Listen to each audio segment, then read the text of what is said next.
और नल की टोटियाँ खुली हुई है, गद्दे थे, कंबल थे, यही सब सामान लेके गए हुए हैं। मुझे लगता है कि ये चोर कोई चोरी के विशेष मकसद से नहीं आते, लगता है कि स्मोकर्स वगैरह होंगे, इस तरह के छोटे मोटे सामान चोरी करके लेके निकल गए।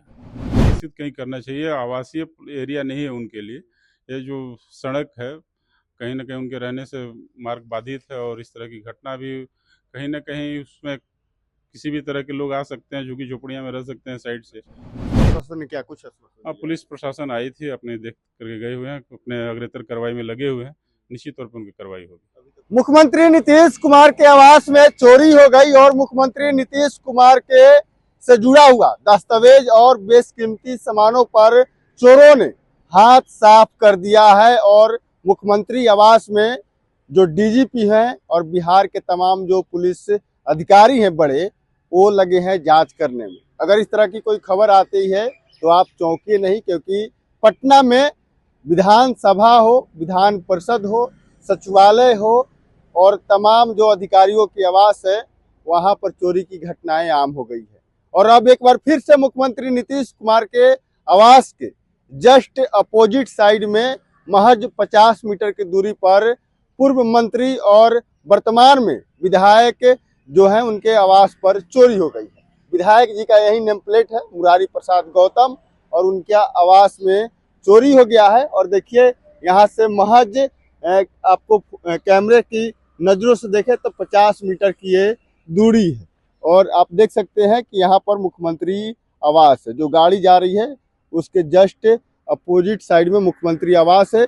जो गोल घेरा आप देख सकते हैं जो है स्टैचू लगा हुआ है, उसके जस्ट अपोजिट साइड में मुख्यमंत्री का आवास है और यहाँ पर चोरी हो गई है। हम किस मुरारी प्रसाद गौतम है, उनसे बात करेंगे कि आखिर किस तरह से चोरी हो गई और इतने सेंसिटिव जगह पर आखिर चोरी कैसे हो गई। क्या बिहार में चोरों की इतनी जो मनोबल है वो बढ़ी हुई है, और बिहार के पॉश इलाका, सबसे ज़्यादा पॉश इलाका माने जाने वाले विधानसभा हो, विधान परिषद हो या मुख्यमंत्री आवास हो, जब ये सेफ नहीं है तो फिर आम जनता का क्या होगा। आपको बता दें, बीते दिन जो विधान परिषद के जो सभापति हैं, उन्होंने चोरी की घटना को लेकर एफआईआर भी करवाया था। डिजिटल तौर पे डाटा चोरी हुआ था विधान परिषद के कंप्यूटर से।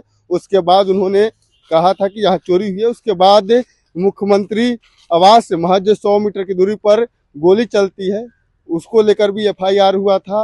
उसके बाद नेता प्रतिपक्ष की आवास के बाहर गोली चलती है, और तमाम इस तरह की घटनाएं हो रही है बिहार में। और अब सिर्फ राज्यपाल और मुख्यमंत्री आवास ही बाकी है चोरों के निशाने से। हमारे साथ बात करने के लिए विधायक जी हैं। चोरी की घटना हो गई है आपके यहाँ, क्या क्या चोरी हुआ? और नल की टोटियाँ खुली हुई है, गद्दे थे, कंबल थे, यही सब सामान लेके गए हुए हैं। मुझे लगता है कि ये चोर कोई चोरी के विशेष मकसद से नहीं आते, लगता है कि स्मोकर्स वगैरह होंगे, इस तरह के छोटे मोटे सामान चोरी करके लेके निकल गए। सवाल खड़ा होता है कि स्मोकर्स ही होंगे, छोटे मोटे सामान ही चोरी हुआ है, लेकिन मुख्यमंत्री आवास जस्ट 50 मीटर दूरी पे है और यहाँ पर चोरी हो जाती है। स्मोकियर की इतनी मनोबल बढ़ा हुआ है तो और सब घटना भी हो सकती है। और देखिए, स्मोकर्स का तो पता नहीं कब क्या कर दे, क्योंकि हम लोग राजनीतिक आदमी, हम लोग का दरवाज़ा हमेशा खुला रहता है, हमेशा 10-20-50 आदमी पर डे आते हैं मिलने जुलने के लिए।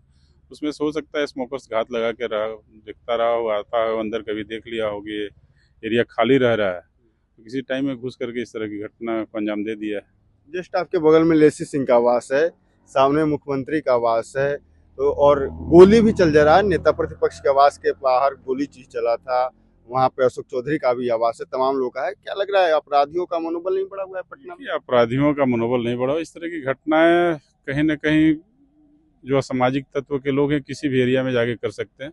और विशेष तौर से मुझे जो लगता है कि हम लोग के एरिया के पीछे वाला जो एरिया है, जिसमें झुग्गी झोपड़ी लगा रहे कुछ स्लम बस्ती टाइप का जो लोग बसे हुए हैं, इसमें भी कई तरह के लोग हैं जो कि इस तरह की स्मोकिंग वगैरह करते रहते हैं। तो इनके द्वारा इस तरह की छोटी मोटी घटनाएं मुझे लगता है कि किया गया है। मुझे जो लगता है कि इन लोगों को हटा देना चाहिए, यहाँ से हटा करके कहीं और अवस्थित कर देना चाहिए, ताकि ये एरिया सुरक्षित हो जाए। कहाँ पर चोरी हुई है? ये नल वगैरह की चोरी है, गार्ड रूम है मेरा, हाउस गार्ड इसमें रहा करते थे। जब से मैं मंत्री से पद से हटा तो हाउस गार्ड हट गए, तब से एरिया खाली था। तो आकर के कुछ नल थे जो बाथरूम में और इस तरह से लगे हुए थे, सामने आपका नल लगा हुआ, यही सब नल 2-3 नले हैं। और रूम में जो गद्दा था, तकिया था, कंबल था, कूलर वगैरह, पंखा कुछ था, उसको लेकर गए। सवाल एक आखिरी सवाल लेंगे कि जिस तरह से लगातार यहाँ पर अपराध हो रहे हैं, आप कह रहे थे पीछे झुकी बस्ती के लोग हैं, वो लोग भी कर सकते हैं, उसको साइड कर देना चाहिए, लेकिन वो लोग कह रहे हैं कि हमारा यहाँ पर घर है, हम लोग शुरू से रहते हैं 100 सालों से, और उसको लेकर भी वो लोग ज्ञापन दे रहे हैं। ये निश्चित तौर पे उनको व्यवस्थित कहीं करना चाहिए। आवासीय एरिया नहीं है उनके लिए। ये जो सड़क है, कहीं ना कहीं उनके रहने से मार्ग बाधित है, और इस तरह की घटना भी कहीं ना कहीं उसमें किसी भी तरह के लोग आ सकते हैं, झुग्गी झोपड़ियाँ में रह सकते हैं साइड से, तो उनके द्वारा इस तरह की घटनाएं होती रहती है। इसलिए उस घटना को, इस तरह की छोटी मोटी घटना को रोकने के लिए इन लोगों को कहीं और व्यवस्थित करना चाहिए। पुलिस प्रशासन ने क्या कुछ आश्वासन अब दिया? पुलिस प्रशासन आई थी, अपने देख करके गए हुए हैं, अपने अग्रेतर कार्रवाई में लगे हुए हैं, निश्चित तौर पर उनकी कार्रवाई होगी। अभी तक कोई सुराग या कुछ इस तरह का? अभी तो परसों शाम को हमको जो सूचना मिली थी, मैं था भी नहीं, मैं क्षेत्र में था, आज भी थाने के पदाधिकारी आए हुए थे, देख कर गए हैं, देखते हैं आगे निश्चित तौर पर उन पर कार्रवाई होगी। कैमरा वगैरह अभी खंगाले जा रहे हैं? जी हाँ, कमरे खंगाले जा रहे हैं। बिल्कुल, तो आप देख रहे हैं किस तरह से जो पॉश इलाका माना जाता है, बिहार का सबसे बड़ा, वहां पर अब चोरों ने हाथ साफ कर दिया है। आपको बता दें, इससे पहले विधान परिषद के सभापति ने भी ईओयू को फोन करके बुलाया था और चोरी की घटना को बताया था, कहा था कि हमारे कंप्यूटर से डाटा चोरी कर लिया गया है। इससे पहले नेता प्रतिपक्ष के आवास के बाहर गोली चलता है, अशोक चौधरी का आवास होता है, सीएम आवास के बाहर यानी कि 100 मीटर की दूरी पर गोली चलती है। उसके बाद उस मामले की पुलिस छानबीन करती है। तमाम इस तरह की वारदात हो रहे हैं पटना में। इसको लेकर तत्काल पटना में नए एसएसपी को बुलाया गया है। उनके हवाले यहाँ की जो शासन प्रशासन है, तमाम चीज़ों को दिया गया है। देखना होगा कि क्या कुछ होता है। Prince Kushwaha, first Bihar. Panorama group, जो सोचता है वो करता है।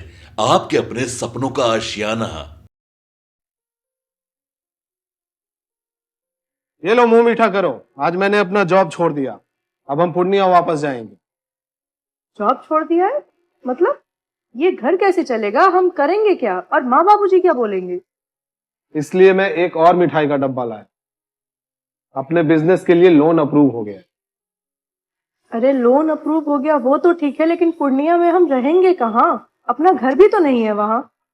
इसलिए तो एक और मिठाई का डब्बा अलग से लाया हूं। हमने पूर्णिया में घर ले लिया है, पूर्णिया के ई होम्स पैनोरमा में। पूर्णिया में पैनोरमा ग्रुप लेकर आए हैं ई होम्स पैनोरमा।